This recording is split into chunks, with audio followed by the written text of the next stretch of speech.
During CES, we stopped by Rolling Square. If you haven't heard the name of the company, you should probably find out about them.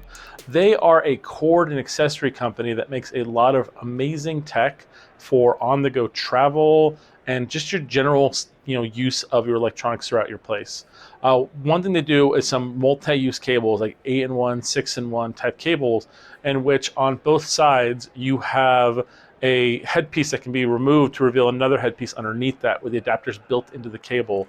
And then the cable clips together with a magnet on the ends. And that's really going to be helpful because you can basically put that like on your backpack loops, on your keychain, and you'll always have a transfer or jump cable available wherever you go.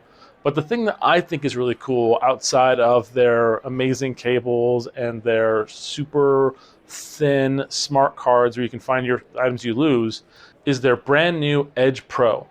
This bad boy is so slim and very simplistic. It's just a magnetic piece with a hinge, but it can do so much. It works for MagSafe devices, but they do sell a little magnetic circle you can install and stick to the back of your devices to allow it to work. You put that on your laptop and you can put your phone next to your laptop screen. They had this really cool one where they put two of the rings on the laptop in the tablet, and then you basically had a second screen coming off of your screen.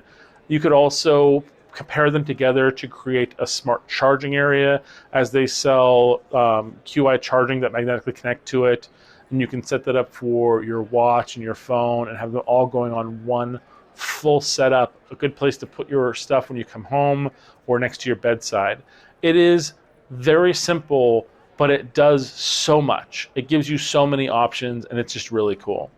Well, hopefully that's a solution that might solve some of your problems with organizing your home or just giving yourself an extra screen for your electronics.